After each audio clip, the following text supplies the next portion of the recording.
Let's see, Senator Murray, you're recognized. Yeah, thank you very much, Mr. Chairman. Mr. Secretary, before I get into the main focus of this hearing and my concerns about the caregiver bill, I do want to mention the current chaos with the GI bill. Yes. It is unacceptable to leave veterans without a stipend or an incorrect stipend or a delayed stipend, especially when they rely on that to pay for rent or food. And it is unacceptable to put veterans' enrollment at risk by failing to get tuition payments to the universities as well on time. These are basic tasks that the VA cannot get wrong. You've had more than a year now to implement the changes in the Forever GI Bill. I've written you 2 letters, one more than a month ago, one 3 weeks ago, looking for answers on how the VA is going to fix these payment problems, how they're going to address the shortcomings with the GI bill comparison tool, and especially in light of the recent collapse of ECA, to explain why the Department of Education has stopped sharing accreditation information with the VA. I don't want you to take the time to answer right now. I would like a written response back to those, and I want you to know we're all very concerned about it. But I do want to ask about the Caregivers program, because according to briefings from the VA, the department has ruled out trying to narrow the eligibility criteria for the caregiver program, but I am still very concerned that there's a number of issues the VA is looking at that I'm concerned about, including changes to the stipend, restricting veterans based on their type of injury, or requiring a minimum disability rating. This seems to be VA still focused on keeping people out of the program instead of making it work better for our veterans. And yesterday, NPR reported on several cases where veterans, including a double and a triple amputee, were downgraded or kicked out of the program completely inappropriately. And these are, by the way, not one-off VA cases. We're hearing that this is a continuing problem in the VA's management of this program. When the VA previously downgraded and terminated caregivers, the VA assured me that it had resolved the problems that led to these type of actions, but it's very clear that's not true. And I would like you to immediately reinstate a ban on downgrades and terminations until VA can demonstrate to us that the serious management problems have been corrected and these types of outrageous errors will not occur again. Senator, I will say that caregivers is especially important to me. I'm the son of a gravely wounded Vietnam I appreciate warrior. that. And I've seen my mother and family take care of my father prior to his passing last week. I appreciate The that.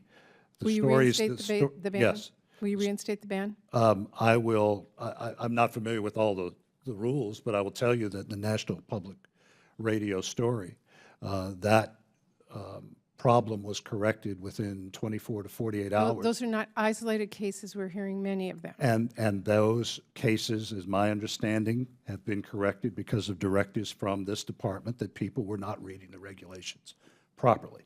So my promise to you is that I am going to do everything I can to make sure everybody stays in the program. It's that important to me personally. Can I have your assurance that no one else will be downgraded or kicked out of the program until you look and make sure that the regulations are being implemented at every level correctly? Absolutely. I will make that commitment and will brief these committees. Okay.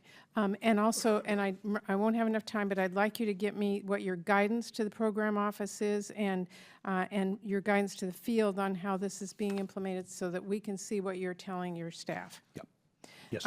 Okay, and I'm also very concerned about the implementation of the changes to the caregiver program that were passed as part of the Mission Act. Before the expansion can begin, you have to certify that a new IT system is in place. And the law required you to have that system in place by October 1st. That was a month and a half ago. This was not a new requirement. GAO's initial recommendation to fix the IT system was made in September of 2014, and the VA has repeatedly assured us that it is working on that issue. I want to know when you will have that IT system in place and make the certification as the law requires. The goal is October 1st. That was I would not be telling you the truth if I told you that I was absolutely certain that given the state of VA's IT system that date will be met. That was a month and a half ago. The date's passed. No, I'm talking about no, it's October of 2019, No. to certify that the IT works. Are we confusing two dates? That's your new goal. That's Yeah. not the goal you were given by Congress. Go ahead. The timeline to certify the new system is ready is October 19. Okay. We so- did miss the October 18 date to put so forth a you new said it- system. You gave yourselves another year. Well, there were 2 dates, there are 2 dates, Senator, associated with the requirement. The first date, which was October of this year, was for validating and deploying a new system. We have not deployed the new system, but the certification of that system, which is Have required you- prior to Okay. expansion. Have you fully defined all of the requirements for that system? We have fully defined requirements. We are working, as the Secretary mentioned, on user acceptance testing of the system, and we are working through that. We do not want to deploy a system until it has been thoroughly tested and we feel is capable of serving caregivers and veterans' needs. And I would say that has been the problem that I identified and discussed with the members of this committee. GI Bill was a classic case, Senator, of a program being imposed on a system that was incapable of handling it. That's why I had to make the decision to go back to the old system on the GI Bill. The same applies here. The system was not capable of addressing it. I give you my commitment. I'm doing everything that I can, and so is the department, to bring the IT system up to modern standards. The GI Bill, we were talking about a 50-year-old IT system.